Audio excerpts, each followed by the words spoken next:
मेरे प्यारे देशवासियों, आज मैं अपनी बात की शुरुआत एक वेद वाक्य के साथ करना चाहता हूं। कृतम में दक्षिणे हस्ते जयो में सव्य आहितः। इस बात को भारत के संदर्भ में देखें तो बहुत सीधा साधा अर्थ यही है, हमारे देश ने एक तरफ कर्तव्य का पालन किया तो दूसरी तरफ उसे बड़ी सफलता भी मिली। कल 21 अक्टूबर को भारत ने 1 बिलियन 100 करोड़ वैक्सीन डोज का कठिन लेकिन असाधारण लक्ष्य प्राप्त किया है। इस उपलब्धि के पीछे 130 करोड़ देशवासियों की कर्तव्य शक्ति लगी है। इसलिए ये सफलता भारत की सफलता है, हर देशवासी की सफलता है। मैं इसके लिए सभी देशवासियों को हृदय से बधाई देता हूं। साथियों, 100 करोड़ वैक्सीन डोज ये केवल एक आंकड़ा नहीं है, ये देश के सामर्थ्य का प्रतिबिंब है, इतिहास के नए अध्याय की रचना है। ये उस नए भारत की तस्वीर है जो कठिन लक्ष्य निर्धारित कर उन्हें हासिल करना जानता है। ये उस नए भारत की तस्वीर है जो अपने संकल्पों की सिद्धि के लिए परिश्रम की पराकाष्ठा करता है। साथियों, आज कई लोग भारत के वैक्सीनेशन प्रोग्राम की तुलना दुनिया के दूसरे देशों से कर रहे हैं। भारत ने जिस तेजी से 100 करोड़ का 1 बिलियन का आंकड़ा पार किया है, उसकी सराहना भी हो रही है। लेकिन इस विश्लेषण में एक बात अक्सर छूट जाती है कि हमने ये शुरुआत कहां से की है। दुनिया के दूसरे बड़े देशों के लिए वैक्सीन पर रिसर्च करना, वैक्सीन खोजना, इसमें दशकों से उनकी महारत है, एक्सपर्टाइज थी। भारत अधिकतर इन देशों की बनाई वैक्सीनेशन पर ही निर्भर रहता था। हम बाहर से मंगवाते थे। इसी वजह से जब 100 साल की सबसे बड़ी महामारी आई तो भारत पर सवाल उठने लगे, क्या भारत इस वैश्विक महामारी से लड़ पाएगा? भारत दूसरे देशों से इतनी वैक्सीन खरीदने का पैसा कहां से लाएगा? भारत को वैक्सीन कब मिलेगी? भारत के लोगों को वैक्सीन मिलेगी भी या नहीं? क्या भारत इतने लोगों को टीका लगा पाएगा कि महामारी को फैलने से रोक सके? भांति भांति के सवाल थे। लेकिन आज ये 100 करोड़ वैक्सीन डोज हर सवाल का जवाब दे रहा है। भारत ने अपने नागरिकों को 100 करोड़ वैक्सीन डोज लगाई हैं और वो भी मुफ्त, बिना पैसा लिए। साथियों, 100 करोड़ वैक्सीन डोज का एक प्रभाव ये भी होगा कि दुनिया अब भारत को कोरोना से ज्यादा सुरक्षित मानेगी। एक फार्मा हब के रूप में भारत को दुनिया में जो स्वीकृति मिली हुई है, उसे और मजबूती मिलेगी। पूरा विश्व आज भारत की इस ताकत को देख रहा है, महसूस कर रहा है।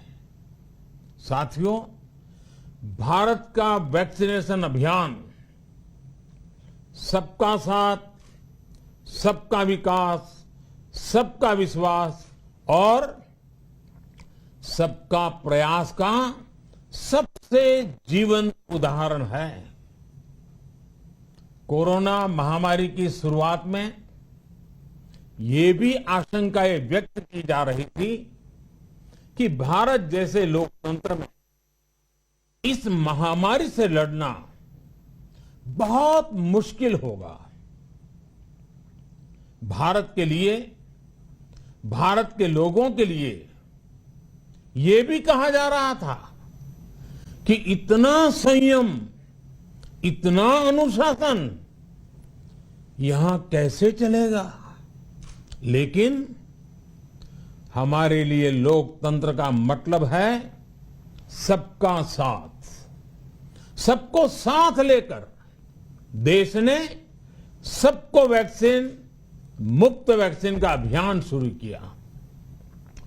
गरीब, अमीर, गांव, शहर, दूर सुदूर, देश का एक ही मंत्र रहा कि अगर बीमारी भेदभाव नहीं करती तो वैक्सीन में भी भेदभाव नहीं हो सकता। इसलिए यह सुनिश्चित किया गया कि वैक्सीनेशन अभियान पर वीआईपी कल्चर हावी न हो। कोई कितने ही बड़े पद पर क्यों न रहा हो, कितना ही धनी क्यों न रहा हो, उसे वैक्सीन सामान्य नागरिकों की तरह ही मिलेगी। साथियों, हमारे देश के लिए ये भी कहा जा रहा था कि यहां ज्यादातर लोग टीका लगवाने के लिए आएंगे ही नहीं। दुनिया के कई बड़े विकसित देशों में आज भी वैक्सीन हेजिटेंसी एक बड़ी चुनौती बन गई है। लेकिन भारत के लोगों ने 100 करोड़ वैक्सीन डोज लेकर ऐसे लोगों को निरुत्तर कर दिया है। साथियों, किसी अभियान में जब सबका प्रयास जुड़ जाता है तो परिणाम अद्भुत ही होते हैं। हमने महामारी के खिलाफ देश की लड़ाई में जन भागीदारी को अपनी पहली ताकत बनाया। फर्स्ट लाइन ऑफ डिफेंस बनाया। देश ने अपनी एकजुटता को ऊर्जा देने के लिए ताली, थाली बजाई, दिए जलाए।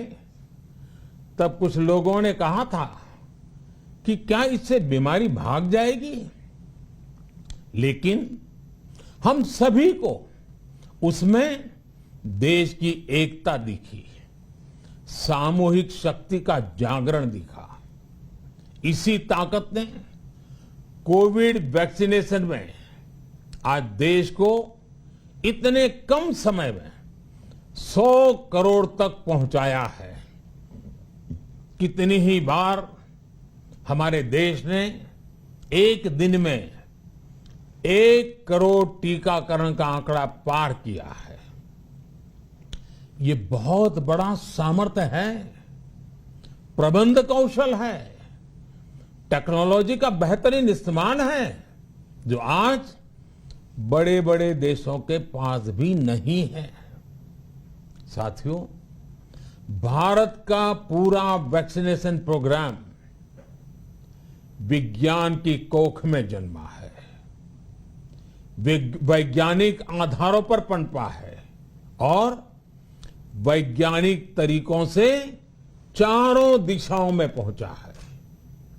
हम सभी के लिए गर्व करने की बात है कि भारत का पूरा vaccination programme science borne, science driven और साइंस बेस्ड रहा है।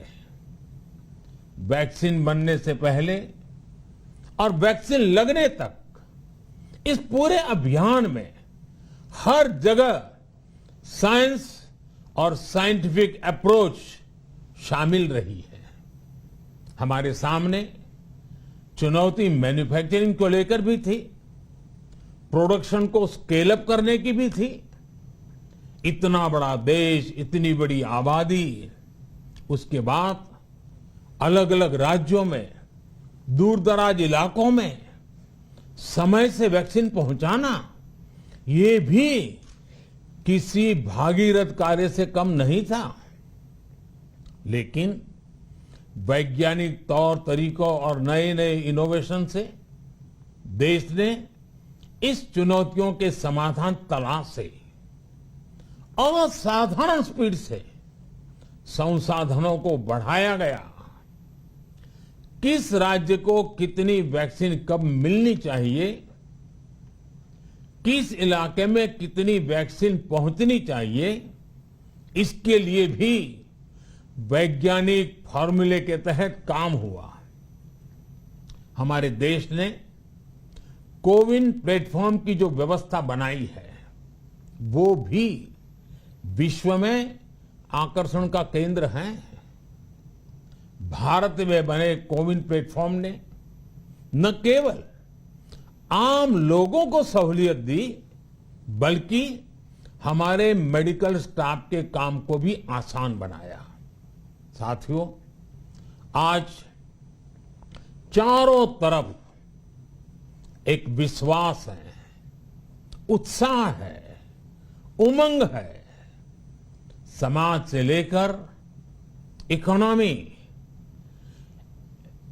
हम हर तबके पर देखें, ऑप्टिमिज्म ऑप्टिमिज्म ऑप्टिमिज्म ही नजर आता है। एक्सपर्ट्स और देश विदेश की अनेक एजेंसीज भारत की अर्थव्यवस्था को लेकर बहुत सकारात्मक है। आज भारतीय कंपनियों में न सिर्फ रिकॉर्ड इन्वेस्टमेंट आ रहा है, बल्कि युवाओं के लिए रोजगार के नए अवसर भी बन रहे हैं।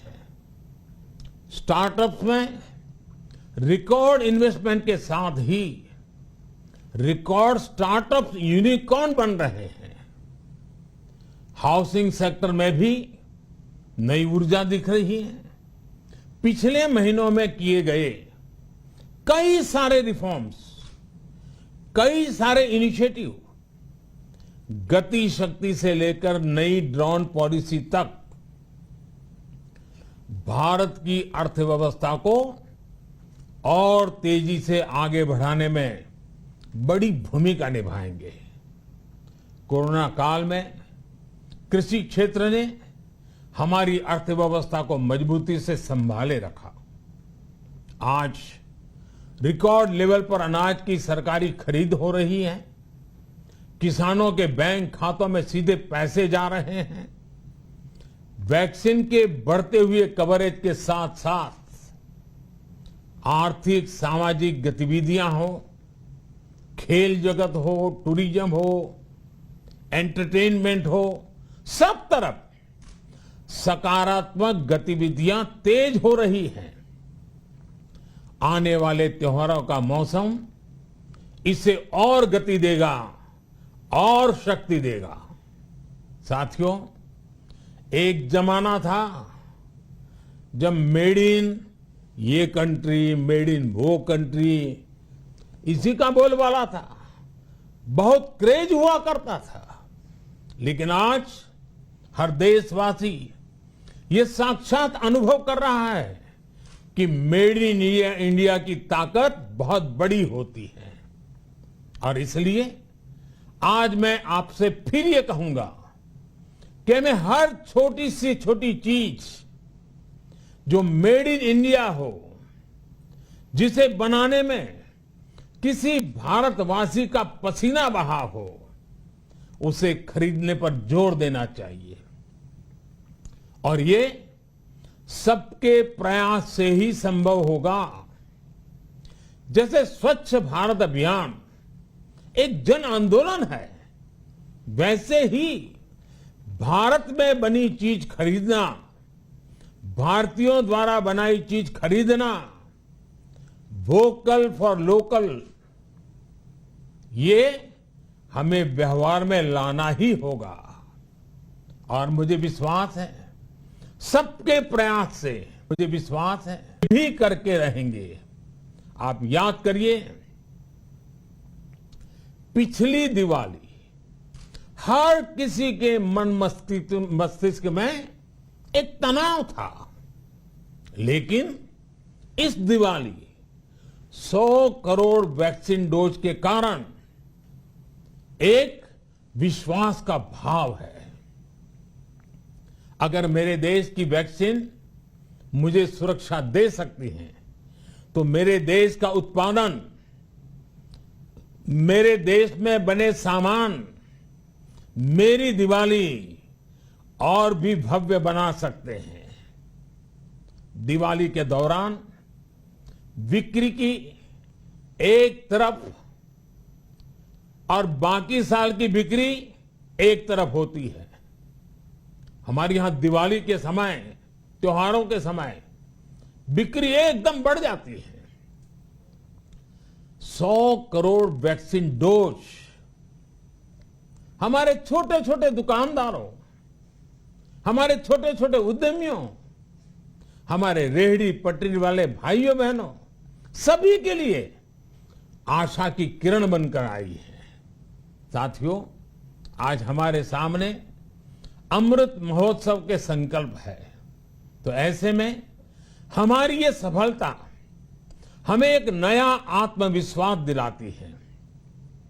हम आज कह सकते हैं कि देश बड़े लक्ष्य तय करना और उसे हासिल करना बखूबी जानता है, लेकिन इसके लिए हमें सतत सावधान रहने की जरूरत है। हमें लापरवाह नहीं होना है। कवच कितना ही उत्तम हो, कवच कितना ही आधुनिक हो, कवच से सुरक्षा की पूरी गारंटी हो, तो भी जब तक युद्ध चल रहा है, हथियार नहीं डाले जाते। मेरा आग्रह है कि हमें अपने त्योहारों को पूरी सतर्कता के साथ ही मनाना है। और जहां तक मास्क का सवाल है, कभी कभी जरा, लेकिन अब तो डिजाइन की दुनिया भी मास्क में प्रवेश चुकी है। मेरा इतना ही कहना है, जैसे हमें जूते पहन करके ही बाहर जाने की आदत लग गई है ना, बस वैसे ही मास्क को भी एक सहज स्वभाव बनाना ही होगा। जिनको अभी तक वैक्सीन नहीं लगी है, वो इसे सर्वोच्च प्राथमिकता दें। जिन्हें वैक्सीन लग गई है, वो दूसरों को प्रेरित करें। मुझे पूरा भरोसा है कि हम सब मिलकर प्रयास करेंगे तो कोरोना को और जल्द हरा पाएंगे। आप सभी को आने वाले त्योहारों की एक बार फिर बहुत बहुत शुभकामनाएं, बहुत बहुत धन्यवाद।